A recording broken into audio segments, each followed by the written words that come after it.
buenos días a todos y a todas. Les agradecemos su asistencia al ciclo de Mesas Verdes, Cambios en la Sociedad Peruana a partir del COVID-19. En esta oportunidad, presentando la Mesa Verde titulada Artesanía y Turismo, desafíos para el sector por la pandemia del COVID-19. La dinámica de esta mañana será la siguiente. Presentaré a nuestros panelistas y a la mesa. Luego les plantearé dos preguntas a nuestros invitados que nos ayudarán a discutir el tema principal de la mesa. Cada uno tendrá 7 minutos para responder cada una de ellas. Posteriormente pasaremos a la sección de preguntas y comentarios del público que serán respondidas por nuestros panelistas. Por ello, les pedimos a las personas que nos miran y escuchan en vivo, dejen sus preguntas en los comentarios del video a lo largo de la exposición para ser leídas y respondidas por nuestro panel. Finalmente, cada panelista tendrá 2 minutos para cerrar su participación. Bueno, en la sesión tenemos a Josefa Nolte, licenciada en Antropología por la Universidad Autónoma de México, con una maestría en Gerencia Social por la PUC.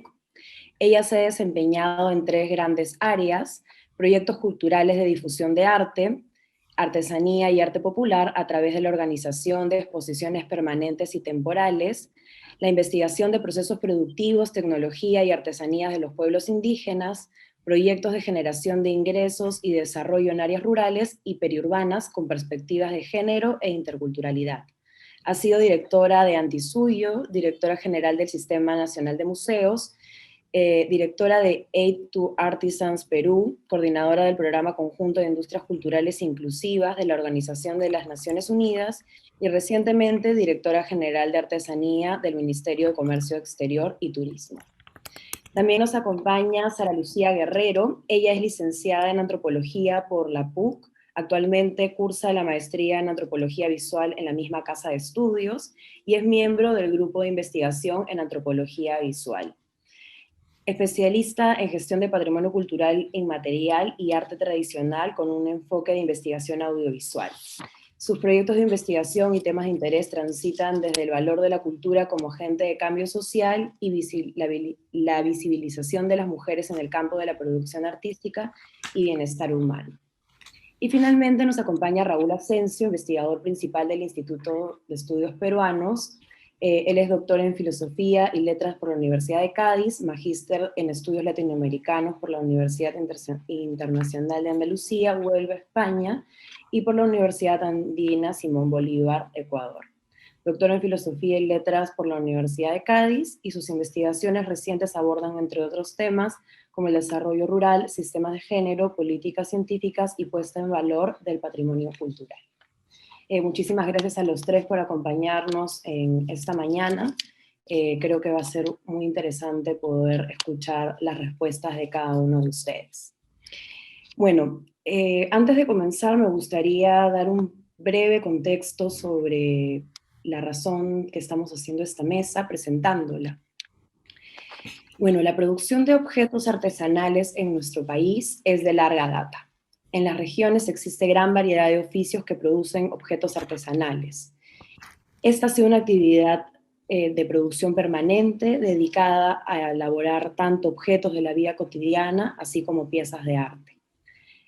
En los años previos a la crisis económica, sanitaria y política que estamos viviendo, el turismo fue una actividad económica que buscaba la masificación de visitantes a los principales destinos que ofrece nuestro país. El fomento del turismo comenzó a vincular de forma más cercana a los productores de objetos tradicionales para brindarles un mercado gracias al flujo de turistas. Como sabemos, la pandemia por el COVID-19 generó la paralización total del turismo y una grave crisis en el sector. Esto parece haber develado que existe en gran medida una dependencia entre el mercado turístico y la producción artesanal. Esto no solo ha mostrado que los productores de artesanías no tienen a quién vender sus productos, sino que también ha mostrado que el gremio está desguarnecido. Son personas que trabajan en la informalidad, no tienen seguridad social, no existe un mercado interno sólido que haya podido reemplazar al turismo. A esto se le suma que no queda claro qué organismo del gobierno es la máxima autoridad en el tema, ya que se traslapan responsabilidades en los gobiernos locales y regionales, así como con el Ministerio de Cultura y de Comercio Exterior y Turismo. Esto da cuenta de la vulnerabilidad en la que se encuentran los y las artesanas que suelen provenir de lugares marcados por la desigualdad. Por ello, en una crisis generalizada como la que estamos viviendo en la actualidad, gracias a nuestra clase política, la situación de las personas que se dedican a estos oficios se ve agravada. Los programas e incentivos que se han pensado como respuestas del gobierno ahora no tienen cabeza. En ese sentido, hemos planteado esta mesa verde para discutir la situación de este sector tan importante para nuestro país. Y por eso les planteo dos preguntas a nuestros invitados para que nos ayuden a pensar un poco, una vez superada, esperemos pronto, esta crisis, cuáles los desafíos del sector. Entonces vamos a comenzar con la primera pregunta. La dinámica de respuestas va a ser Josefa, Sara y Raúl. Vamos a comenzar con la primera pregunta que nos dice: dada la crisis económica y política que vivimos en la actualidad, ¿qué tipo de consecuencias se pueden proyectar en la artesanía y el turismo, actividades tan ligadas y dependientes en nuestro país? Josefa, por favor. Muchas gracias. Sí, bueno, buenos días con todos y con todas. Muy brevemente, solamente hablar sobre las 4 dimensiones de la artesanía, porque hay un componente patrimonial, un componente cultural, un componente económico y un componente social, todos en este momento, por supuesto, afectados. Hablar también de que en el Perú se ha estimado, según los datos manejados en MINCETUR hasta el año pasado, alrededor, un dato estimado porque no es certero, de 450.000 artesanos y artesanas en todo el país, en las 25 regiones, y de este universo se estima que solo el 8%, perdón, el 0.8% están insertados en el mercado con criterios de competitividad como para poder efectivamente tener un ingreso justo y acceder a lo que son los beneficios sociales y seguros de salud, etc. 12.7% de estos 450.000 están en una situación intermedia, en un proceso de mejorar competitividad para poder insertarse en el mercado, y estamos hablando de la base de la pirámide de 86.5% de artesanos que tienen muy pocos elementos que les permitan competir con justicia. Por lo tanto, están absolutamente desamparados, no tienen seguros de salud, no hay ninguna protección desde el Estado por su actividad artesanal. Con esta foto que ya es bastante grave, que es el universo de los artesanos, ahora les doy algunas cifras sobre el turismo hasta antes de la pandemia. El año pasado se recibieron 4.400.000 turistas extranjeros y hubo un movimiento de turismo interno de 16.515.000. Otro dato importante en relación a estadísticas es que 75% de la producción artesanal está dedicada o orientada al mercado turístico, un 10% dedicado o orientado a las exportaciones y apenas un 15% al consumo interno. Esta foto realmente nos pone en una situación aterradora. Por un lado, una población de artesanos y artesanas con condiciones de producción muy precarias, y por otro lado, una dependencia tan fuerte del turismo. No es necesario ahondar en la información relacionada a que por lo menos por los primeros 6 o 7 meses ha habido cero movimiento turístico, y en este momento apenas comienza a haber un muy pequeño movimiento de turismo interno. Entonces los artesanos se han visto enfrentados a una situación terrible porque no había a quien vender, con un agravante adicional. La pandemia se inició pocos días antes de la Semana Santa. fiesta en la que por lo general hay mucho movimiento de turismo interno y externo, y entonces los artesanos habían invertido en tener productos listos para esa venta. En el caso de Ayacucho, particularmente grave porque se cerraron. Y hay un dato adicional. El 19 de marzo se celebra el Día del Artesano en el Perú y a nivel de gobiernos regionales, municipios y el propio gobierno central preparan ferias. En muchos casos los artesanos se han quedado varados fuera de sus lugares de origen con producción para vender y las ferias se suspendieron. Entonces, esta es la foto, digamos, de lo que ha pasado en estos, sobre todo en el primer corte, digamos, los 4 o 5 primeros meses. Por otro lado, no ha habido una respuesta rápida, eficiente por parte del Estado. El ente rector, de acuerdo a la Ley General del Artesano, es el Ministerio de Comercio Exterior y Turismo. Sin embargo, aparentemente el ministerio ha considerado que los artesanos son un servicio turístico más, cosa que me parece un gravísimo error.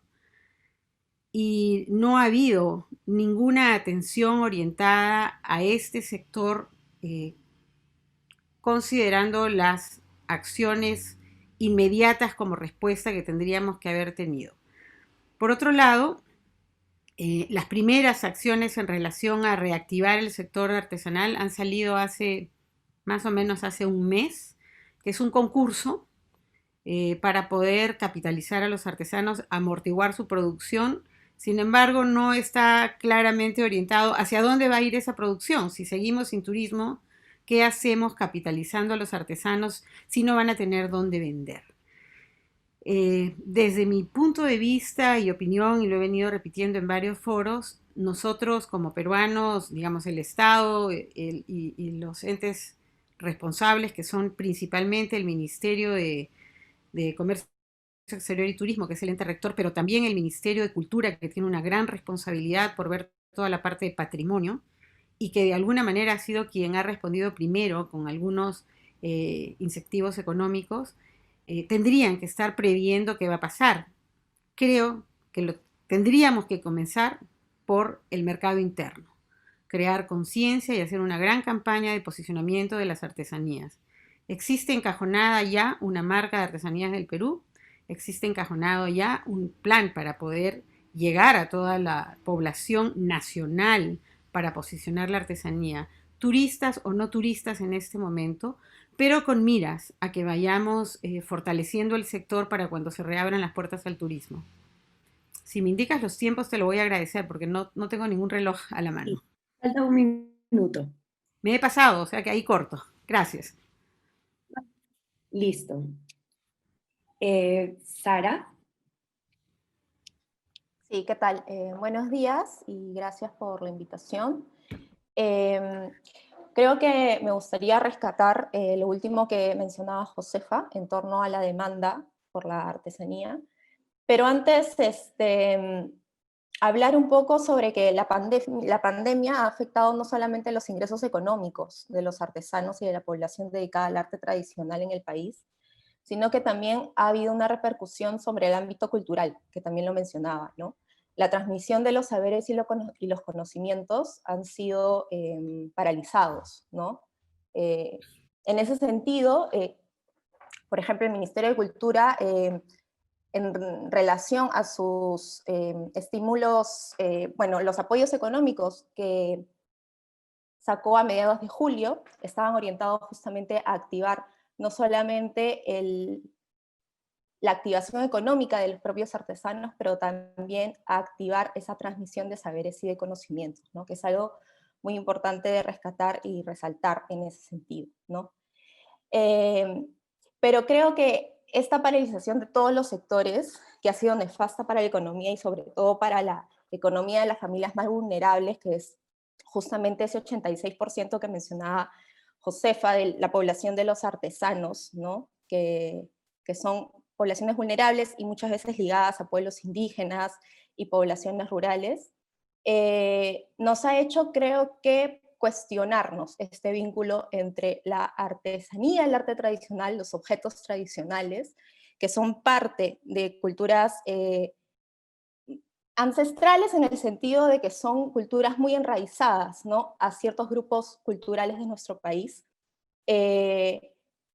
cómo estos objetos están vinculados al turismo, ¿no? Esta vinculación entre artesanía y turismo creo que debido a la pandemia es un vínculo que tenemos que repensar, ¿no? Y ahí me gustaría retomar el tema de la demanda local por el arte tradicional y los objetos tradicionales, que es algo en lo que tenemos que trabajar desde todos los sectores. Creo que no es algo que le competa solamente a un sector, creo que va desde el plano educativo hasta el plano cultural, comercial, también hablando también de desarrollo sostenible, creo que también tiene que ver mucho con eso, en cómo estamos repensando los objetos tradicionales en relación a su territorio, porque muchas veces las prácticas artesanales son expresiones del vínculo que tienen estas poblaciones y grupos sociales con su entorno, ¿no? Entonces, esta materialidad de los objetos finalmente representa mucho más, ¿no? Y creo que a veces perdemos el horizonte sobre eso, ¿no? Y creo que posicionar la artesanía o el arte tradicional ahorita en este momento en nuestro país es también reivindicar, ¿no?, esa diversidad que tenemos en nuestro país, reivindicar los derechos también de los pueblos indígenas, de los pueblos que viven en espacios rurales, ¿no? Y que de alguna manera les es más difícil, por ejemplo, acceder a ciertos mercados, les es mucho más difícil la formalización, ¿no?, que tanto llamamos la formalización, el acceder a una bancarización, tener una cuenta de RUC, etcétera, que son a veces, para nosotros puede ser trámites o meros formalidades, digamos, cotidianas a las que nos enfrentamos como ciudadanos. Pero para muchos ciudadanos en nuestro país son aún trámites muy ajenos, ¿no? Y los artesanos, gran población de los artesanos se encuentra en esa situación, ¿no? Entonces creo que es un esfuerzo, como digo, multisectorial para que esto, digamos, se mitigue, ¿no? Y que esta situación cambie, ¿no? Entonces a mí me gustaría justamente hacer hincapié, y creo que el tipo de consecuencia para mí más fuerte es repensar este vínculo entre la artesanía y el turismo, y creo que la descentralización de la demanda por el arte tradicional es un eje que tenemos que luchar, ¿no?, y enfrentarnos a eso, ¿no? Hace ya varias semanas yo leía la columna de un cocinero peruano muy reconocido, que él mismo hacía como un mea culpa, ¿no?, que la alta cocina en nuestro país ha estado dirigida siempre a las clases altas, pero también al turismo externo, ¿no? Y creo que el arte tradicional y la artesanía también ha pecado de eso, ¿no? Y creo que es labor de todos nosotros también como peruanos y ciudadanos volver, ¿no? Volver también hacia estos objetos que son expresión de nuestra identidad para justamente crear nuevos mercados para ellos y mercados locales, ¿no? No sé cómo voy de tiempo. Tienes un minuto y medio más. Bueno, eso, ¿no? Y creo que ese vínculo que tenemos que tener con la pluralidad de nuestro país es fundamental, ¿no? Esa pluralidad y esa horizontalidad también a estos grupos sociales que son finalmente los productores, ¿no? No podemos olvidarnos de quiénes están detrás de estos objetos, ¿no?, que finalmente son personas y que son además grupos sociales que en muchos casos son vulnerables, ¿no? Eso sería por mi lado. Listo, muchas gracias, Sara. Raúl. Gracias, Macarena. Gracias por la invitación y gracias sobre todo también por organizar esta mesa verde. Para hablar del impacto que la pandemia va a tener en el ecosistema turístico peruano y en la producción de artesanías para la venta en este mercado turístico, creo que hay que comenzar por diferenciar entre impactos a corto e impactos a largo plazo. Si algo sabemos del turismo es que mirado en una perspectiva de larga duración, es una de las actividades económicas más resilientes. Otros sectores son mucho más volátiles. Si ustedes miran las listas de las principales empresas en casi cualquier campo de la vida económica, hace 50 años estas empresas eran muy diferentes de las actuales. Sin embargo, los grandes destinos turísticos siguen siendo los mismos que hace 50, 60 u 80 años. España, Italia, Francia, el Caribe. Lo mismo ocurre dentro de cada uno de estos países. Las zonas turísticas siguen siendo las mismas. Los grandes circuitos turísticos están muy consolidados. Esto se debe a que, como suele señalar el antropólogo catalán Jordi Gascón, el turista tiene dos características. Es muy miedoso, a la menor señal de alarma huye de un destino, pero al mismo tiempo carece de memoria, por lo que apenas pasada la alarma vuelve al destino turístico que había abandonado. Tenemos ejemplos como los de Túnez y Egipto, que hace unos años fueron abandonados por el turismo durante las revoluciones árabes y que años después, 4 o 5 años después, vuelven a ser grandes destinos turísticos. Y en el Perú ocurre un poco lo mismo. Los grandes destinos turísticos, básicamente Cusco, están muy consolidados y muy bien posicionados y han sido capaces de superar los desafíos del terrorismo, los desafíos de terremotos, para continuar siendo destinos turísticos de primer nivel. A largo plazo, por lo tanto, no creo que debamos preocuparnos demasiado por el futuro del ecosistema turístico peruano y de la producción de artesanías. Cuando pase la pandemia, los turistas regresarán al Perú y Cusco volverá a ser uno de los destinos de referencia a nivel internacional. La plaza de armas volverá a estar repleta, las galerías volverán a abrir, los talleres volverán a producir artesanías porque volverá a haber demanda de artesanías. ¿Cuánto tiempo transcurrirá hasta que esto ocurra? Depende de muchas cosas. El anuncio hace 3 días de la vacuna de Pfizer, que comenzará a distribuirse a finales de este año, es una gran noticia. Pero es evidente que más allá del final de la epidemia en sí misma, sea que venga por esta vacuna o por otro motivo, transcurrirá un tiempo hasta que los viajes internacionales se normalicen y regrese el turismo. El problema entonces es qué hacer en este tiempo. ¿Qué hacer a corto plazo hasta que regresen los turistas? No solamente con los artesanos, sino con todos los colectivos que también están vinculados con el turismo.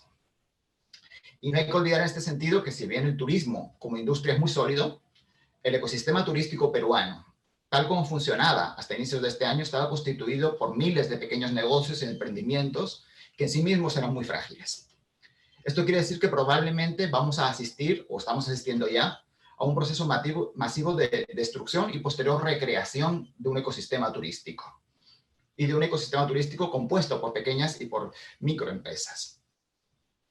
Gracias a los estudios anteriores que hemos hecho en el IEP y en otros muchos lugares sobre terremotos, sobre pandemias, etc., sabemos que estos son eventos que producen a largo plazo ganadores y perdedores en todos los niveles. Y sabemos también que estos ganadores y perdedores no siempre son los que uno esperaría a priori. Los eventos como los terremotos o las pandemias cambian las reglas del juego. Generan nuevas dinámicas económicas, dinámicas políticas y sociales. Pueden eliminar cuellos de botella preexistentes, eliminar posiciones dominantes de mercado, cambiar la estructura de incentivos, generar mayor inversión, generar oportunidades para la innovación. Yo no quiero que todo esto suene como una lectura muy ingenua o optimista. Lo que quiero decir es que las catástrofes resquebrajan las estructuras preexistentes y aparecen nuevos actores y nuevas dinámicas económicas. Muchos de los actuales emprendimientos turísticos y artesanales van a desaparecer. Probablemente la mayoría van a desaparecer en estos años, sobre todo los más vulnerables. Y la producción de la venta y artesanía de turismos, de producción y venta de artesanías para el turismo es como ha señalado Josefa, como ha señalado Sara, es una actividad casi completamente dependiente del turismo. Los circuitos no turísticos, salvo en muy contados lugares, ya prácticamente no existen. Los artesanos van a tener que dedicarse en este tiempo a otras cosas para poder sobrevivir. Muchos de ellos, además, no son artesanos a tiempo completo, sino que compatibilizan esta actividad con muchas otras, con la agricultura, la ganadería, el comercio, el trabajo asalariado, obras públicas, etc. Y todas estas son actividades que a corto plazo van a ser más atractivas que la artesanía, porque van a generar ingresos de manera más inmediata. Sin el turismo, los retornos de la artesanía y con ello su posición relativa dentro de las prioridades de la familia van a disminuir drásticamente. Y lo mismo va a ocurrir con los guías y con las demás profesiones vinculadas al turismo. Entonces, esta migración laboral va a hacer que cuando la actividad turística a gran escala se reanude, muy probablemente exista un déficit inicial de oferta. Estarán los grandes hoteles, los monumentos, los museos, pero faltarán las otras 1000 cosas que completan un ecosistema turístico. Ofertas de excursiones para llenar el día, canales de producción y venta de artesanías, tiendas de recuerdos, servicios de restauración, etc. En este contexto, quienes estén preparados para aprovechar ese déficit inicial de oferta van a tener una enorme oportunidad. Los turistas van a volver al Cusco, van a volver a los otros lugares turísticos, pero quizá el paquete turístico ya no sea exactamente igual. En lugar de ir a tal comunidad, quizá los turistas vayan a tal otra comunidad que supo aprovechar mejor el déficit inicial de oferta para posicionarse en el nuevo ecosistema turístico. Quizás tal taller o asociación de artesanos sustituya a tal otro taller. Quizá tal producto artesanal se posicione mejor en el nuevo mercado turístico que tal otro. Y este escenario creo que abre un enorme potencial para intervenciones de desarrollo y para políticas públicas. Es extremadamente infrecuente que un ecosistema turístico colapse y ofrezca la oportunidad de reconstruirlo casi desde cero. Más aún cuando este ecosistema cuenta con una bandera tan poderosa y un destino tan consolidado y bien posicionado como es Cusco, que es la cabeza, es la bandera principal del turismo internacional dirigido al Perú. Hay esta oportunidad, pero yo creo que lamentablemente esta oportunidad nos va a encontrar en el Perú en un periodo de gran inestabilidad. No solo por lo que ha pasado en los últimos días o lo que pueda suceder en las próximas semanas, sino también por el hecho de que tenemos unas elecciones en abril. Es muy probable que durante todo el periodo crítico de reconstrucción del ecosistema turístico post-pandemia tengamos diferentes presidentes y diferentes ministros en los sectores clave de la gestión turística. Y todos ustedes ya saben lo que esto significa en términos de políticas públicas y de capacidad para identificar y aprovechar oportunidades. Pero bueno, igual hay que intentarlo. Hay que asumir que este proyecto de destrucción y recreación del ecosistema turístico va a ocurrir y que lo importante es tratar de que salgan perjudicados el menor número posible de personas y de que se aproveche todo lo que se pueda, las oportunidades que se abren con esta reconstrucción casi desde cero del ecosistema turístico. En la siguiente ronda de preguntas podemos seguir conversando sobre estos temas. Perfecto. Muchas gracias, Raúl. Bueno, muy interesantes las respuestas de los tres. Ahora vamos a pasar a la segunda pregunta que hemos pensado para la mesa. Bueno, con esta situación, con este panorama que estamos viendo, ¿no? Y justo con lo último que dice Raúl, ¿cómo se podría repensar la recuperación de los artesanos, ¿no? ¿Qué aspectos se deben tomar en consideración para fortalecer el sector? ¿De qué manera el Estado debería atender las necesidades y carencias que la emergencia sanitaria ha evidenciado? Nuevamente comenzamos con Josefa. Muchas gracias. Quiero retomar algunas de las afirmaciones de mis dos compañeros que han hablado recién, en relación a la gravedad.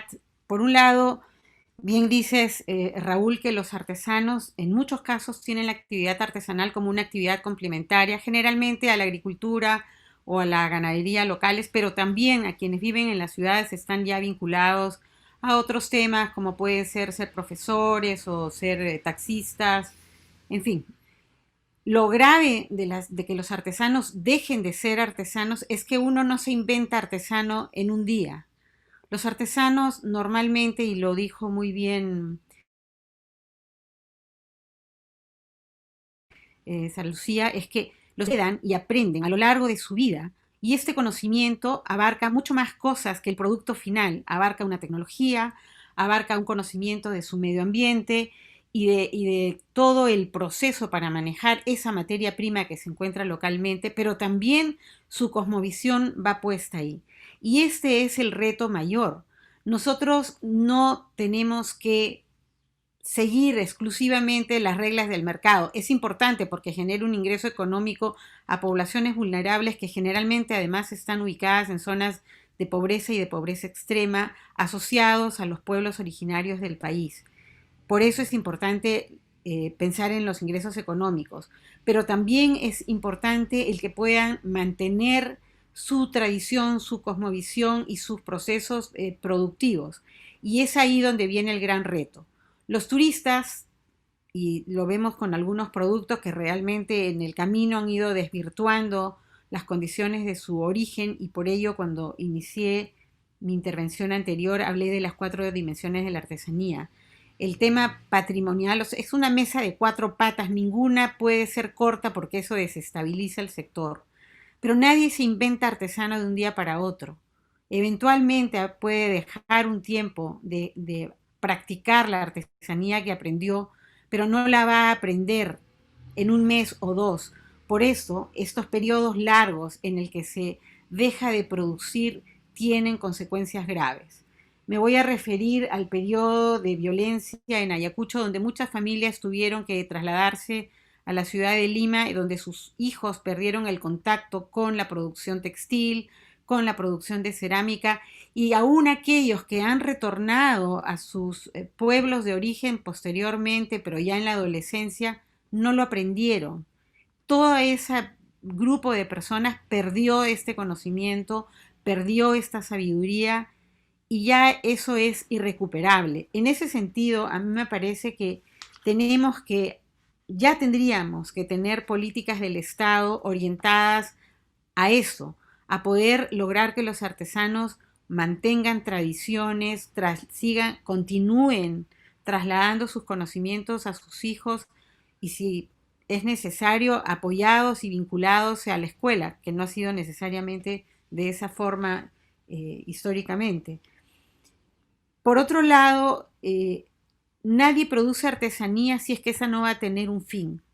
El fin puede ser el de uso o el de comercializarla, pero si ninguna de estas dos cosas son una respuesta a lo que producen, simplemente se deja de producir. En tal sentido, yo creo que las políticas del Estado, y como bien dijo Sara Lucía, si bien hay un ente rector, intervienen muchos, intervienen los gobiernos regionales, intervienen los gobiernos locales, interviene cultura, interviene ambiente, en muchos casos agricultura, el MIDIS. No podemos hacer una intervención de cirugía, digamos, donde aislamos al sector artesanal de todas las otras actividades de su contexto, y de su contexto sobre todo socioeconómico, que los afecta muchísimo.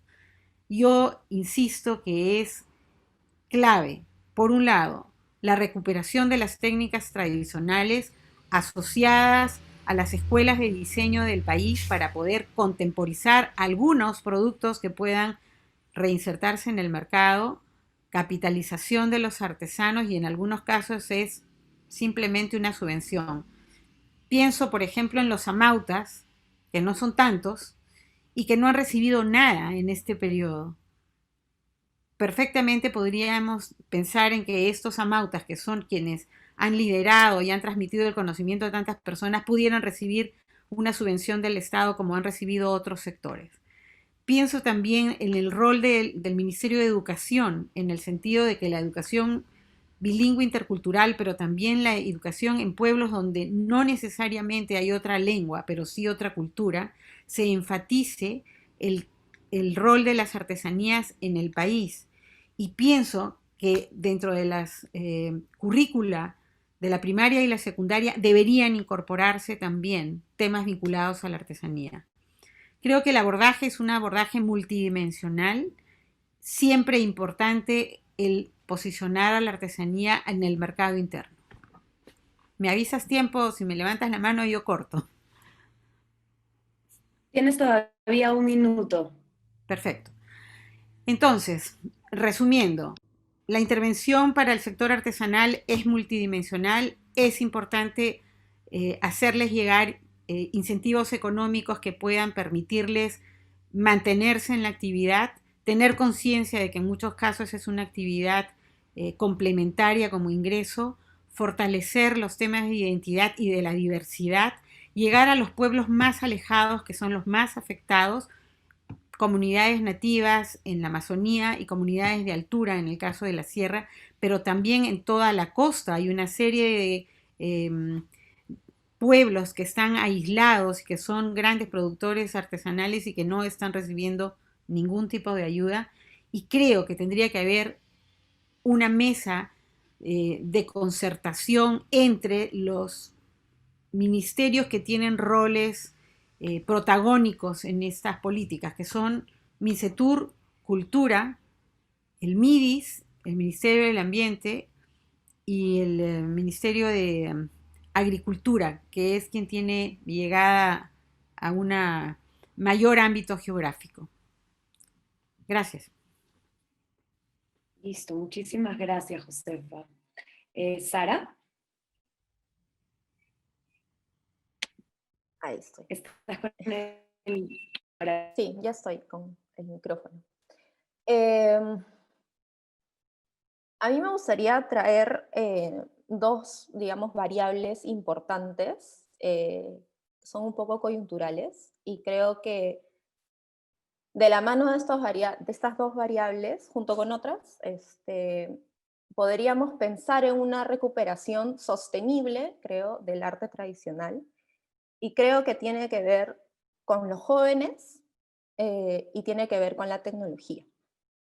Creo que estos días nos estamos dando cuenta del enorme poder que tienen ambas cosas para nuestros tiempos, y creo que apostar por los jóvenes artesanos, o los jóvenes que circundan las familias de artesanos, no necesariamente a veces los conocimientos o el oficio recae sobre los jefes de familia, las personas mayores, pero también los más pequeños o los más jóvenes están ahí, ¿no?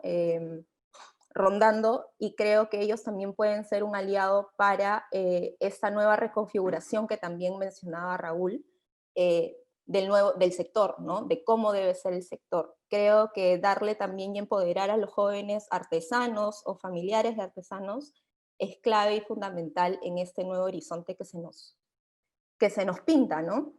Y por otro lado, el tema de la tecnología es algo que también nos ha revolucionado este año. Creo que la discusión acerca del acceso al Internet es fundamental. Vemos que una estrategia que han tomado muchos artesanos es la incursión en la digitalización de sus actividades, ¿no? Y sobre todo de sus comercios, ¿no? Algunos los han podido lograr con apoyos del Estado, otros no, otros han habido muchas iniciativas que yo he visto de sector privado, iniciativas emprendedores que trabajan de la mano con artesanos que también están fortaleciendo el sector, ¿no? Es una manera también, creo que de crear redes y de fortalecer el trabajo, ¿no? También en comunidad. Pero creo que el tema del acceso a la tecnología y sobre todo el Internet es algo fundamental. Ya se ha discutido y se viene discutiendo que el Internet, bueno, de acá a unos años tendría que tener un carácter de bien público, ¿no? No sé si a ese nivel, pero creo que para poblaciones vulnerables sí es muy necesario y creo que podría empoderarlos mucho tener un acceso digital más abierto, ¿no? Y más al alcance de ellos, ¿no? Eso los limita mucho para tener contacto con el Estado, para tener contacto con la educación, con miles, digamos, de variables, ¿no? Y creo que eso es algo que también tenemos que trabajar, ¿no? Todos también como ciudadanos. Y otra cosa que me gustaría, también coincido con José, es el tema de la educación, ¿no? Creo que la educación a nivel artístico, pero bueno, también formación integral, ¿no? Desde el nivel primario, secundario, creo que es básico, ¿no? Incorporar la variable de los diseños tradicionales o los objetos artesanales, toda la historia que pueden contener, todos los significados y valores que contienen, es de mucho aporte, creo que para cualquier currícula nacional, ¿no? Hemos visto, yo he visto que el Aprendo en Casa ha tenido muchas iniciativas del Ministerio de Educación en incorporar variables de objetos artesanales en los contenidos de sus programas, y me parece eso notable, la verdad. Creo que es hacia donde tenemos que apuntar, y también, ¿por qué no crear estos encuentros, estos lugares de formación también al interior de las mismas comunidades de artesanos, ¿no? Creo que es algo que a nivel de gestión local y comunitaria es algo que también hay que reforzar bastante, ¿no? Para que ese sentido de identidad relacionado a la artesanía y al arte peruano, ¿no? Se vea fortalecido también desde las mismas bases, ¿no? Para además garantizar la continuidad, ¿no? Y la sostenibilidad del sector. Entonces, nada, y una vez más recalcar el tema también de la multidimensionalidad, ¿no? Que no es un sector aislado, ¿no? No es un sector aislado, tiene que ver con todos estos ámbitos, tiene que ver también con el tema ambiental. Es muy importante el diálogo que tienen estos objetos con los territorios, y la preservación de estos territorios. Entonces, creo que nada, nos toca como volver sobre esa agenda, ¿no? Creo que yo me mantengo ahorita un poco optimista en el sentido de que creo que tenemos rutas por las cuales podemos ir y creo que estamos haciendo de a pocos el trabajo para llegar a un nuevo panorama o un nuevo lugar, ¿no? Listo, muchísimas gracias, Sara. Raúl. Bueno, como ha señalado antes Josefa, efectivamente, el mundo de las artesanías, el ecosistema de producción y venta de artesanías en el Perú es una mesa de 4 patas, o quizás si nos ponemos a pensarla de incluso de más patas, ¿no? Para esta segunda pregunta yo voy a centrarme sobre todo en el ámbito económico y sobre todo en los productores de artesanías rurales, que es el tema que conozco. Realmente es muy poco lo que puedo decir respecto a las otras dimensiones múltiples de la producción de artesanías o respecto a los artesanos urbanos. Y creo en ese sentido que, al igual que la conversación que teníamos hace un rato, es importante diferenciar entre lo que se puede o se debe hacer a corto plazo y lo que se puede o se debe hacer a largo plazo. Para empezar, hay 2 cosas que me parece que es imprescindible tener en cuenta para diseñar cualquier tipo de intervención dirigida a reconstruir el ecosistema turístico y de producción de artesanías rurales. Por un lado, hay que asumir que ahora nos encontramos en un momento de absoluta crisis en las zonas rurales. Los circuitos de intercambio urbanos rurales, que tan importantes han sido para la disminución de la pobreza en las últimas 3 décadas, han colapsado. Esto ha supuesto un golpe brutal en las economías rurales y de casi todas las familias rurales. Las familias no pueden vender sus productos, no pueden ir a trabajar a las ciudades o tienen muchas dificultades para ir a trabajar a las ciudades y, en consecuencia, se están descapitalizando, se están endeudando rápidamente. Un segundo factor es algo que creo que sabemos todos quienes trabajamos en las zonas rurales, que cada vez más los hogares tienen una estrategia diversificada de generación de ingresos, que incluye autoconsumo, venta de productos agropecuarios, pequeños cachuelos en tal o cual sitio, trabajo asalariado, etc. La producción y venta de artesanías es parte de esas estrategias diversificadas de generación de ingresos. A veces supone una mayor proporción de los ingresos familiares, a veces un porcentaje menor. Hay algunos artesanos más especializados que trabajan a tiempo completo o casi completo en producción y venta de artesanías, pero en realidad se trata, por lo menos en las zonas rurales, de un grupo minoritario. La mayor parte de quienes alimentan el ecosistema de las artesanías turísticas peruanas son trabajadores a tiempo parcial. Entonces, cualquier agenda de intervención a corto plazo debe considerar estos 2 elementos. El objetivo, creo, es hacer que el colapso de la economía rural no se convierta en una catástrofe humanitaria. Y no estoy exagerando con esto. Son ya varios los estudios en los últimos meses que nos advierten de que un número importante de familias rurales tienen un fuerte problema de acceso a los alimentos. Esto significa menor calidad de alimentación familiar, pero a veces también situaciones más graves, de carencia de alimentos directamente. Si no queremos retroceder varias décadas en la agenda de políticas públicas y de lucha contra la pobreza, es urgente intervenir para revertir esta situación y para crear o reconstruir los circuitos de intercambio urbanos rurales. Y en este contexto, las intervenciones dirigidas al sector artesanal creo que deben asumir 3 cosas. Primero, que no podrán desarrollarse de una manera aislada, sino que tendrán que ser parte de un panorama mayor de intervenciones dirigidas a salvar y recuperar las economías rurales. Que la mayoría de los emprendimientos rurales de producción y venta de artesanías van a desaparecer en los próximos años, o por lo menos van a entrar en un periodo de latencia, y que asociarnos con mantenerlos con vida de manera artificial probablemente no sea la mejor solución, ni desde el punto de vista de las economías familiares, ni para la protección del propio patrimonio inmaterial. Y finalmente, como han señalado Josefa y Sara, que todo esto nos va a obligar, creo que ahí estamos todos de acuerdo, a coordinar entre diferentes instituciones y niveles de gobierno. MINCETUR, MIDES, Ministerio de Cultura, probablemente Ministerio del Ambiente, gobiernos regionales, etc. Sé que esto es algo que siempre se dice y que es sumamente complicado por 1000 razones.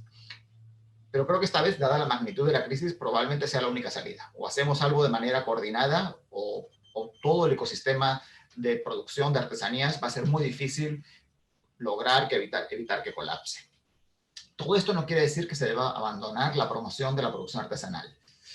Creo que hay varias cosas que podrían contribuir en paralelo a salvar las economías rurales y a evitar el colapso total de la producción de artesanías. Una primera línea de acción consiste en iniciativas que apunten a generar o expandir los nichos de mercado alternativo al turismo.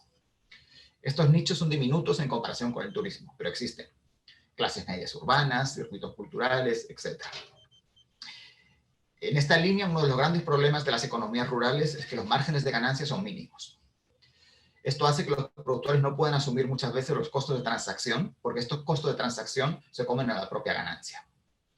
En el caso de la producción artesanal dirigida al turismo, este problema se solucionaba porque los costos de transacción los asumían los propios turistas. Eran ellos quienes pagaban a las comunidades o a los talleres para comprar artesanías, o bien las artesanías se vendían a intermediarios que las llevaban a las ciudades y que después transferían los costos a los compradores finales, que eran los turistas. Sea como fuera, el artesano casi nunca tenía que asumir los costos de transacción. Estas modalidades ya no existen y ya no hay turistas, o no va a haberlos durante un tiempo. De ahí la importancia, creo, de promover nuevos espacios de comercialización que eliminen o limiten los costos de transacción para el productor. Estoy pensando en mercados al estilo de la chacra a la olla que puso en marcha el Minagri, pero adaptados a otro tipo de productos, en donde las instituciones públicas asuman los costos de transacción. También se puede pensar en esta misma línea en padrinazgo, de manera que las empresas privadas asuman parte de estos costos de transacción de la venta de artesanías, como parte de sus propias estrategias de responsabilidad social o de posicionamiento. Una segunda línea de acción creo que son las ayudas directas a los productores artesanales. No me refiero tanto a ayudas como las convocadas por el Ministerio de Cultura, que pese a su buena voluntad acaban siendo casi inútiles para los productores rurales por la cantidad de filtros burocráticos que tienen, sino en medidas más directas, similares, por ejemplo, a los bonos turísticos que se han puesto en marcha en algunos países europeos en los últimos meses. Estos bonos consisten en ofrecer a determinados grupos de población, como médicos o enfermeras, descuentos muy significativos o incluso el pago completo de servicios turísticos. Son una recompensa por su papel durante la pandemia y al mismo tiempo una manera de ayudar para la reactivación del ecosistema turístico. Lo mismo se puede hacer con las artesanías. Podríamos pensar en una suerte de bono turístico o bono artesanal que aprovechara campañas de Navidad u otras fechas emblemáticas. Y por supuesto, este tipo de iniciativas siempre va a enfrentar críticas del estilo mejor se les hubiera dado directamente la plata. Pero creo que esto se puede solucionar con campañas de comunicación que muestren de manera clara que se trata de iniciativas que tienen dos tipos de beneficiarios: quien recibe el bono y el productor artesanal o el operador turístico rural que finalmente recibe el pago. Son iniciativas que seguramente encontrarán obstáculos y críticas, pero que no me parecen imposibles de llevar a cabo y que a las que una vez más se puede sumar a las empresas privadas. Y bueno, todas estas son iniciativas en realidad de emergencia, pensadas para este periodo crítico en el que vamos a seguir sin turistas. En la misma dirección se pueden pensar otras muchas cosas, pero no hay que olvidar, creo, que por muy bien que lo hagamos, al final estas iniciativas de emergencia van a beneficiar a una minoría de productores artesanales rurales y que debemos asumir que muchos emprendimientos de producción y venta de artesanías del mundo rural van a desaparecer. Como dije antes, no es que vayan a desaparecer para siempre. Cuando regrese el turismo, nuevamente crecerá la demanda de artesanías y surgirán nuevos negocios para el mercado turístico. Y creo que aquí es donde el Ministerio de Cultura debe jugar un papel importante. En el largo plazo o en el medio plazo debemos estar atentos a la manera que se configura el nuevo sistema de producción y venta de artesanías para el turismo. Debemos evitar en lo posible que esta reconversión implique pérdidas irreversibles para el patrimonio cultural inmaterial, que suponga una pérdida de conocimientos y que suponga también perjuicios para los propios productores rurales que han estado involucrados o que han apostado en los últimos años por las artesanías como parte de su estrategia de generación de ingresos. Entonces creo que es importante que mientras se trabaja en lo urgente, también hay que mantener un ojo en lo que va más allá. Hay que tener al mismo tiempo una estrategia a corto plazo, pero también una estrategia a medio y a largo plazo. Creo que es el momento para pensar en cómo queremos que sea el nuevo ecosistema de producción y venta de artesanías, que sí o sí va a reconfigurarse cuando regresen los turistas, y aprovechar esta oportunidad dentro de todo lo malo que nos surge de casi reinventar desde cero todo un sistema de circulación y venta de artesanías para el turismo.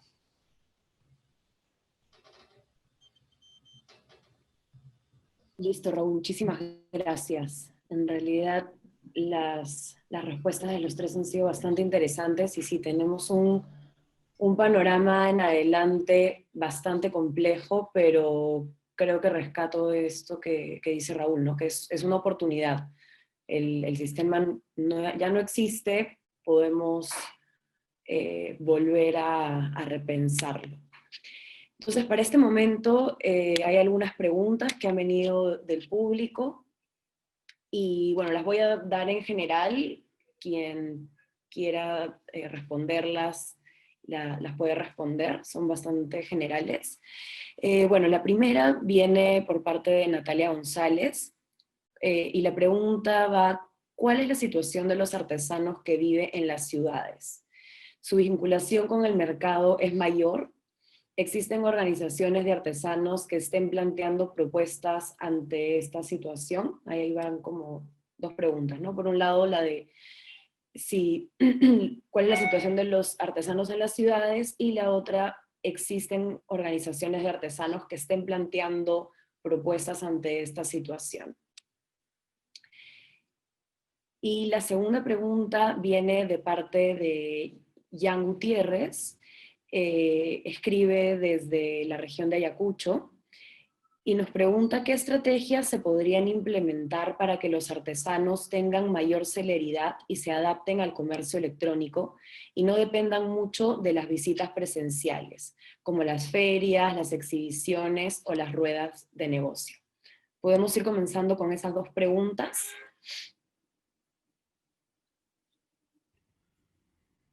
A ver. Las podemos responder. Sí, a ver, podría iniciar, si es que les parece.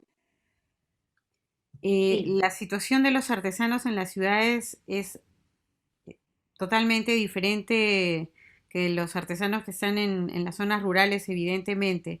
Y aunque parezca mentira, quienes están en las zonas rurales probablemente tengan mejores posibilidades de sobrevivencia en tanto tienen los recursos de chacras, ríos, en fin, pero por otro lado, mucho menos posibilidades de comercializar sus productos, lo cual es un problema. En relación a la asociatividad o los gremios, lamentablemente, ninguno de los ministros ha recibido a las organizaciones de artesanos que han tocado su puerta. Hasta hace un par de semanas que recibieron a algunos artesanos de Piura. Hay un movimiento fuerte de los artesanos para consolidar gremios regionales que consoliden un gremio nacional que pueda tener la validez para ser un interlocutor. Existe también el Consejo Nacional para Fomento de las Artesanías, que es una instancia que prevé la ley y que reúne representantes del Ministerio de Educación, del Ministerio de Cultura, del Ministerio de la Producción. Se convoca y es liderado por Mincetur y tiene presencia de 6 artesanos de diferentes regiones. Sin embargo, el CONAFAR se ha reunido durante este año me parece que solo 2 veces, en ningún caso para tratar los temas específicos de la reactivación o del amortiguamiento o de la subvención, como le querramos llamar, del sector, sino para temas netamente burocráticos, y no ha sido una instancia de respuesta. Desde la región Ayacucho se lideró esta convocatoria a los artesanos a nivel nacional. Ha habido una muy buena respuesta. Sé que han tocado la puerta del Mincetur y que no han sido recibidos, que tocaron también las puertas de cultura, pero necesitamos que ese gremio se consolide para tener la representatividad que permita ser una instancia de interlocución con el Estado. Por otro lado, a nivel de regiones, los gobiernos regionales han tenido respuestas muy diferentes a las demandas de los artesanos como sector. Y también los artesanos han tenido, digamos, diferentes niveles organizativos para poder tener una sola voz que sea quien pueda conversar con los gobiernos regionales y municipales, ¿no?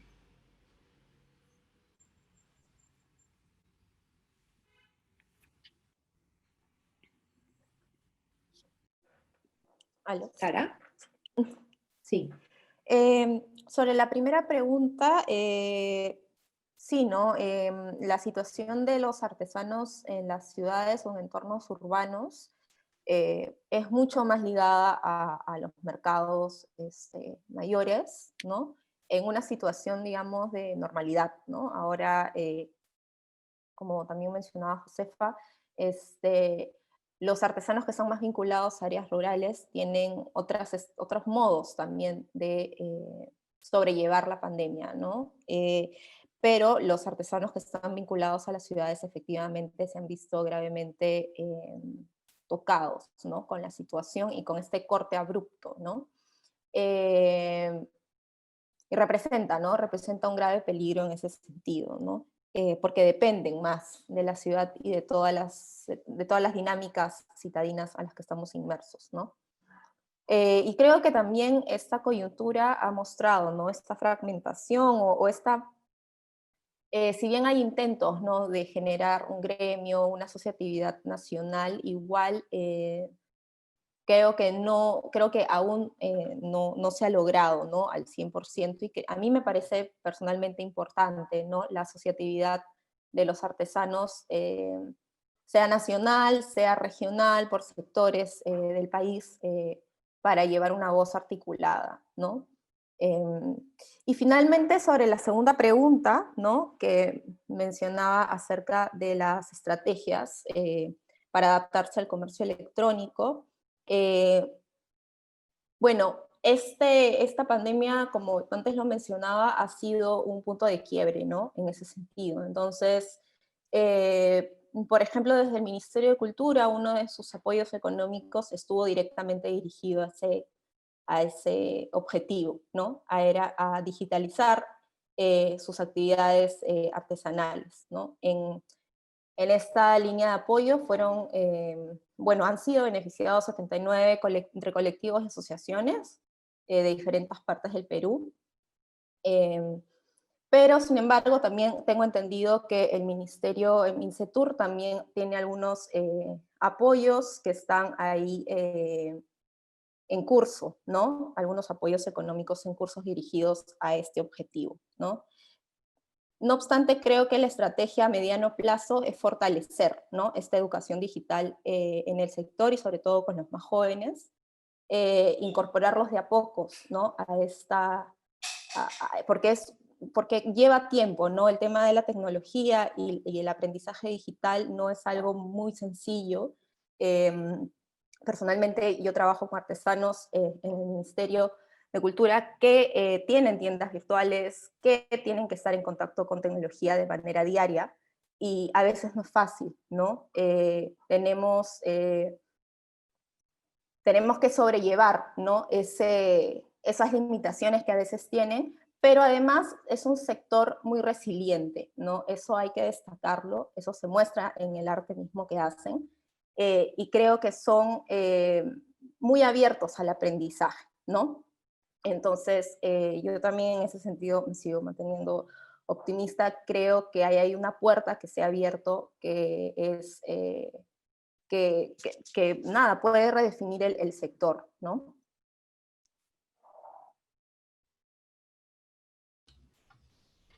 Muchas gracias, señora Lucía. Raúl. Gracias, Macarena. Continuando con lo que estaba señalando Sara Lucía, a ver, sobre el comercio electrónico es lo que es. Quiero decir que probablemente hemos tenido y estamos teniendo una oportunidad para avanzar a gran velocidad en la consolidación del comercio electrónico como una vía de comercialización de productos en todos los niveles. Pero al final, en muchos sectores, como por ejemplo el de artesanía, nunca van a llegar a sustituir, o por lo menos no van a llegar a sustituir dentro de un horizonte de tiempo de corto y medio plazo, al comercio presencial. Yo conozco bastante mejor la industria editorial que en principio sería una industria que se prestaría para tener un gran avance en el comercio digital, y sabemos que ha aumentado durante este tiempo de la pandemia, pero no ha aumentado hasta los niveles que pensábamos. En ese sentido, el comercio electrónico va a ser siempre una herramienta que tenemos que utilizar en la medida que podamos, pero que al final no va a sustituir a los canales tradicionales de comercialización presencial. Entonces, me parece muy importante mantener el foco en que cuando queramos pensar en reconstruir el ecosistema de producción y comercialización de artesanías, vamos a tener que reconstruir los circuitos de intercambio urbanos rurales y vamos a tener que reconstruir los mecanismos presenciales de venta de artesanías. Hasta que no hagamos eso, todo lo que hagamos van a ser simples pequeñas ayudas, pequeños salvavidas que son muy importantes, pero que no van a ser una solución definitiva. Entonces, me parece que si bien tenemos que seguir avanzando en el tema de la venta digital, en el tema de la alfabetización digital y de generar canales alternativos de comercialización, no podemos perder el foco de que eso va a ser siempre una ayuda paliativa, pero que no va a ser la solución a medio y a largo plazo. por lo menos no en un horizonte razonable de tiempo. Otro de los puntos que ha señalado Sara Lucía, que me parece bien interesante, lo señaló creo en la intervención anterior, es la presencia, es que uno de los efectos inesperados que ha generado la pandemia es el retorno de jóvenes urbanos, rurales, que habían migrado a las ciudades y que ahora regresan a sus comunidades, por lo menos van a regresar durante un periodo de tiempo. Esto no va a ser algo permanente probablemente estos jóvenes apenas se normalice la situación, dentro de 1, 2, 3 años van a regresar otra vez a las ciudades, pero durante este periodo de tiempo vamos a tener esta situación excepcional en la que vamos a tener un conjunto de jóvenes relativamente formados, relativamente próximos al mundo digital y relativamente próximos a otro tipo de estéticas y a otro tipo de sensibilidad hacia otro tipo de nichos de mercado que están en las comunidades. Entonces creo que ahí se abre una oportunidad para un proceso de retroalimentación intergeneracional bien interesante que puede ser también aprovechado para renovar el mundo de las artesanías. Nuevamente, esto va a ser un paréntesis. No es que estos jóvenes se vayan a quedar probablemente no la mayoría de ellos en las comunidades, pero sí van a estar allí probablemente 1 o 2 años.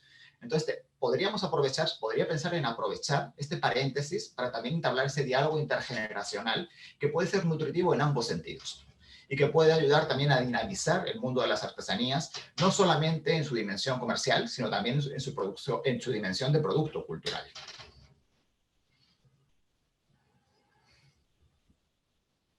Perfecto.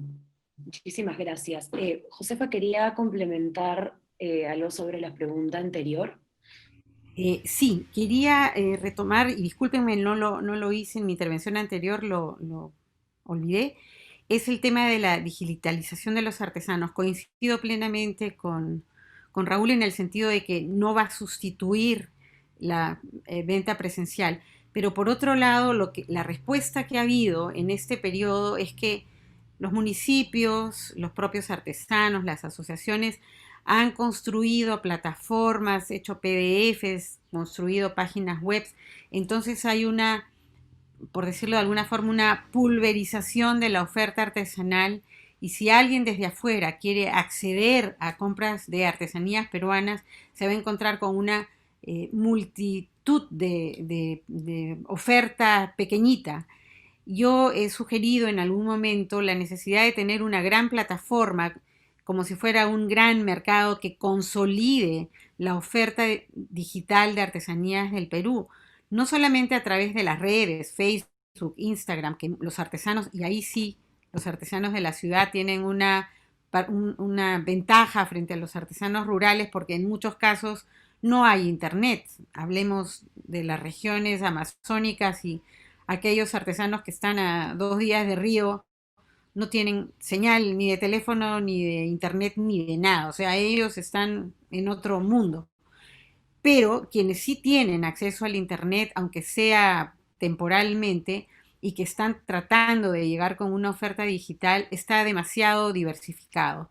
Creo que es importante digitalizar, así como hablan de bancarizar a los artesanos, con el cuidado de lo que significa esta formalización. Ojo, quienes acceden al SUNAT y sacan un RUC pierden todos los otros beneficios, pierden su posibilidad de beca 18, su posibilidad de pensión 65 y sus ingresos económicos no van a compensar esta pérdida. La digitalización es fundamental, es importante. Los esfuerzos del Estado, en el caso del Ministerio de Cultura, los saludo, pero han sido mínimos. Hemos llegado tratando de acelerar los procesos donde además los artesanos han puesto su capital para insertarse en esta dinámica. Sin embargo, si pensamos en que son 450.000 artesanos y estamos llegando a 79 colectivos, estamos pensando pues que es una muy pequeña población y que el mismo esfuerzo se está haciendo desde los municipios locales, provinciales, gobiernos regionales, pero es necesario tener una gran plataforma de artesanías del Perú que congregue, que redirija a los compradores o a los potenciales compradores. Yo coincido plenamente con Raúl, las artesanías es un producto que se compra fundamentalmente en forma presencial. Muchísimas gracias, Josefa. Yo quería con con esta última intervención yo quería hacerles una pregunta. Entonces, si tenemos que necesitamos la presencialidad para poder vender las artesanías, igual ¿de qué tipo de negocio estamos hablando ahora? ¿No? O sea, todavía necesitamos el turismo interno, ver la artesanía como un souvenir, o se podría pensar de alguna manera de incorporar estos objetos artesanales en otro tipo de espacios, ¿no? De repente que a veces la artesanía termina siendo este objeto, este souvenir. Entonces, podemos quitarle esa categoría de encima para poder venderlo presencialmente y de repente fortalecer el mercado interno.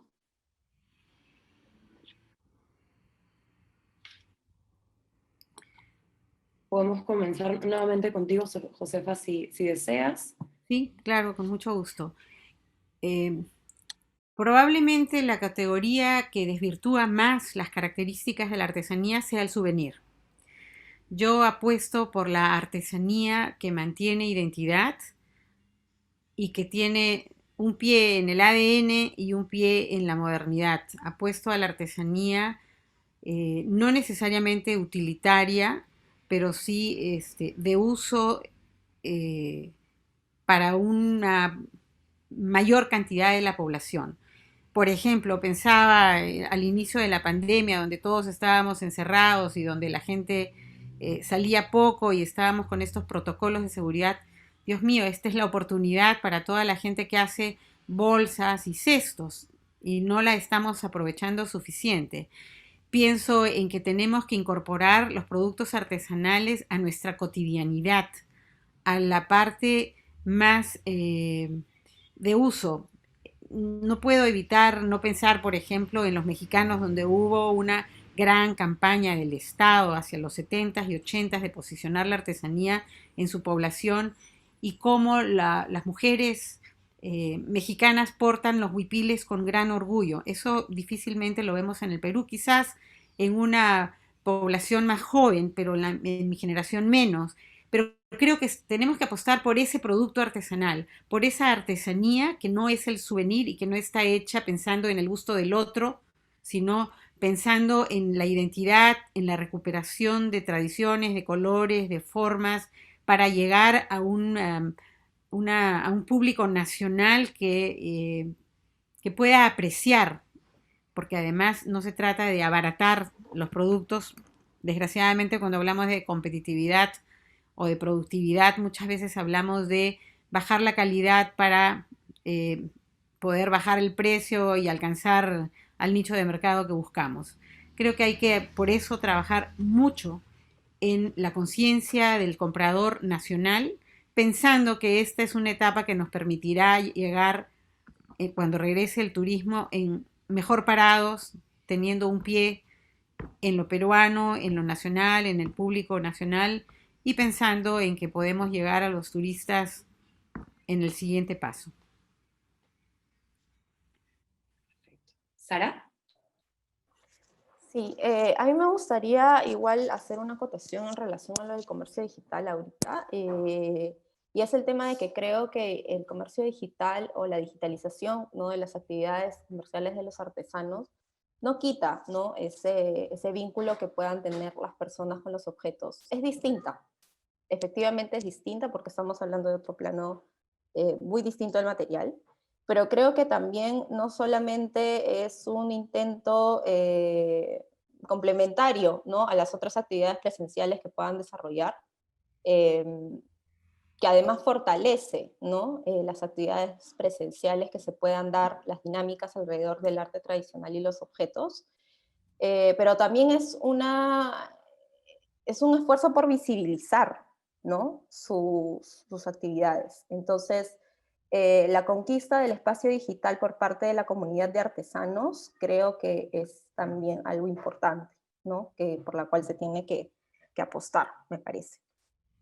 Y sobre los objetos, justamente yo también creo que los objetos tienen que ser cotidianos, ¿no?, y tienen que ser para todos, ¿no? Como ciudadanos. Creo que los objetos artesanales tienen que quitarse, ¿no? Esta aura de mercancías, en verdad, y también ser símbolos, ¿no? De esta identidad que yo mencionaba antes, ¿no? De las personas mismas que los producen, ¿no? Creo que había que, o hay que democratizar justamente este acceso a los objetos de artesanía, crear un gusto, ¿no? Porque no es algo que se crea de la noche a la mañana, es algo creo que toma bastante tiempo, el educar a la gente y el crear esa apreciación por los objetos artesanales. Estamos muy desconectados del valor de los objetos hechos a mano, ¿no? A veces nos sorprende el precio que puede tener un objeto hecho a mano, nos los cuestionamos, pero es un objeto hecho con tiempo, con dedicación, con mucho conocimiento detrás, ¿no? Con muchos saberes detrás. Entonces, hay que ponerle énfasis a eso, ¿no?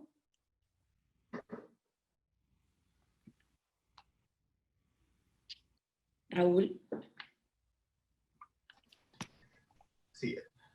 A ver, la historia de las artesanías, entendida como concepto de artesanía, está muy vinculada a la propia historia de las clases medias. La artesanía es un producto por y para la clase media, tal como lo entendemos en la actualidad. Entonces, a medida que vaya expandiéndose en nuestro país la clase media, muy probablemente va a incrementarse ese mercado nacional que va a ser complementario al mercado internacional. En este sentido, me parece que sí, sin ninguna duda, como tú has señalado y como ha señalado Josefa y como ha señalado Sara, hay un potencial enorme para crecer la producción de artesanías y la comercialización de artesanías más allá del turismo. Y a medida que la clase media se vaya haciendo más robusta en nuestro país, veremos qué pasa ahora con la pandemia, pero a medida que se vaya haciendo más robusta en nuestro país, va a incrementarse esa demanda potencial también para consumo interno de artesanías. Ahora, a medio plazo, en un horizonte de 2 o 3 décadas, que saber pasará más adelante, pero en un horizonte de 2 o 3 décadas es muy probable que el turismo siga siendo el mercado principal de la gran mayoría de las artesanías. Sobre todo, y esto es importante, las artesanías producidas por familias más humildes. No me refiero al gran artesano que linda entre lo artesano y lo artístico. Este artesano que linda entre lo artesano y lo artístico, que tiene capacidad para producir productos con mayor valor agregado, sí va a tener capacidad para venderlos y para llegar a esos otros mercados diferentes del mercado turístico. Pero muy probablemente para el pequeño artesano que produce productos sin un gran valor agregado, ni siquiera desde el punto de vista cultural, más allá de que hablemos de patrimonio cultural material, etc., para este pequeño artesano, el turismo va a seguir siendo, por lo menos en un horizonte corto, el principal mercado, y creo que eso es algo que no debemos dejar de perder de vista tampoco.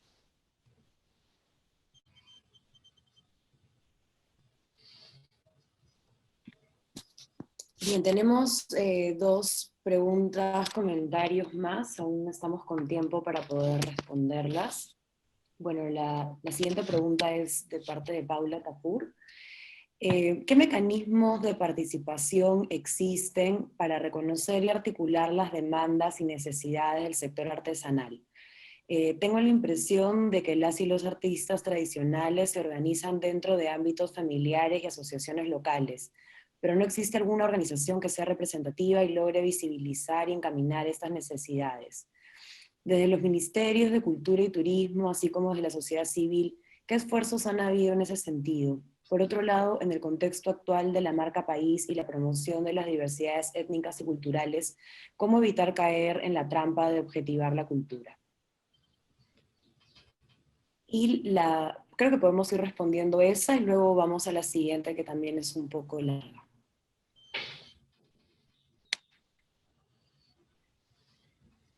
Josefa. Sí, bueno, hemos hablado en nuestra intervención anterior de los esfuerzos que están haciendo los artesanos para constituirse como un gremio nacional con sus respectivas instancias de representación a nivel regional. Eso es un proceso que yo creo que la pandemia ha contribuido a consolidar y acelerar, y esperemos que pronto tengamos un gremio representativo de los artesanos. En relación a la marca país y la objetivación de la cultura, creo que la artesanía es una muy importante pilar visible de lo que es la diversidad cultural de nuestro país. Sin embargo, en PROMPERÚ, en general, en toda la difusión que se ha hecho sobre las bondades del turismo y de los lugares turísticos del país y la gastronomía, poco se ha visibilizado. Yo creo que quizás en el último año, en el 2019, donde más esfuerzos hubo de poner de contextualizar dentro de las visitas regionales a la artesanía. No se ha considerado, digamos, como un elemento de visibilización. Si nos ponemos a revisar los distintos videos promocionales del Perú, no se ve mucha artesanía. Probablemente este año, en lo último que se ha sacado con esta frase de volver, con este eslogan de volver y de regresar a retomar, digamos, nuestras actividades de visitas al país, comienza a visibilizarse a los artesanos. Es difícil, no la transmisión de lo que hay detrás de un producto artesanal va más allá de la foto del producto en sí y va más allá también de mostrar al artesano produciéndolo, porque el conocimiento que está atrás es mucho mayor y esos son los retos para los comunicadores.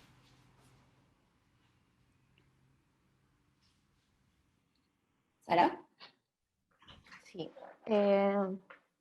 Bueno, creo que en relación a la primera pregunta también ya se había comentado antes. Y en relación a la segunda pregunta de cómo evitar caer en la trampa de la objetivación de la cultura, creo que es un reto cuando hablamos de artesanías porque eh, vivimos en un mundo en el que nuestra materialidad es muy importante, ¿no? Nuestras relaciones están muy mediadas por los objetos materiales y digamos, lo que hay detrás es algo que nos cuesta mucho a veces aprender, o como también mencionaba Josefa, es un reto para el momento de comunicar, ¿no? Entonces creo que justamente es volver sobre esos conocimientos, sobre esos saberes, sobre esos sentires que hay alrededor de la artesanía. Creo que es un reto justamente poner eso incluso al mismo nivel, ¿no? Del mismo objeto artesanal al momento de visibilizar cualquier actividad, de algún taller artesanal, a cualquier actividad, etcétera, ¿no? O al momento de promocionar la artesanía y el sector.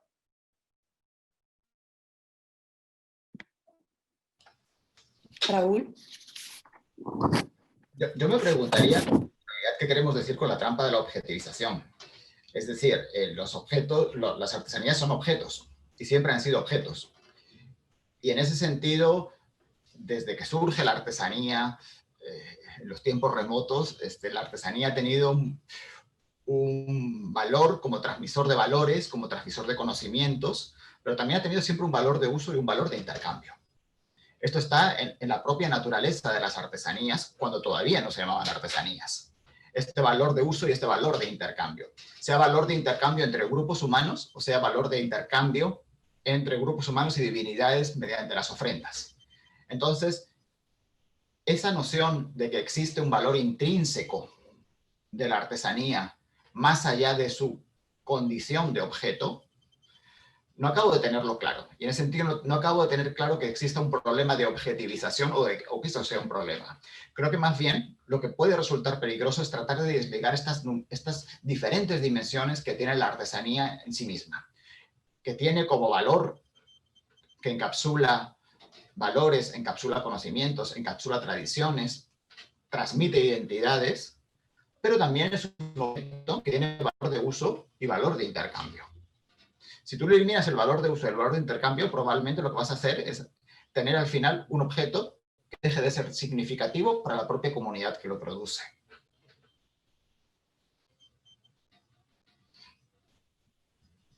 Bien, muchísimas gracias a todos por sus respuestas. Ahora quería hacer una ronda final de intervenciones para cerrar de repente algunas ideas. Y creo que con eso podemos ir cerrando la mesa. Josefa, ¿una intervención final para cerrar lo que hemos ido discutiendo? Bueno, en principio agradecer a los artesanos y a las artesanas por su resiliencia y por su eh, permanente aporte al país. Tengo la esperanza de que cuando pasemos este momento político complicado que vivimos, se retome las políticas del sector previendo el beneficio de las mayorías y de los artesanos en su conjunto. No solamente para los que están en la cúspide de la pirámide y que son los más reconocidos, sino para aquellos que están en la base y que son esos artesanos anónimos en las zonas rurales que son los más vulnerados, no solamente en este periodo, sino que han sido históricamente los más vulnerados. Muchas gracias, Josefa. Sara. Bueno, primero nuevamente agradecer la invitación y también a Josefa y a Raúl por sus intervenciones y crear también este intercambio de opiniones, ¿no? Creo que este año ha sido bastante revelador, ¿no? Para todos y todas.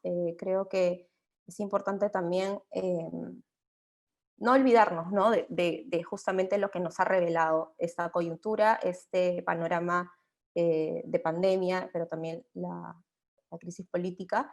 Creo que las desigualdades están ahí, siguen ahí, y creo que así como para fortalecer el sector artesanal es un trabajo multisectorial, creo que también tenemos nosotros que comprometernos con ello, ¿no?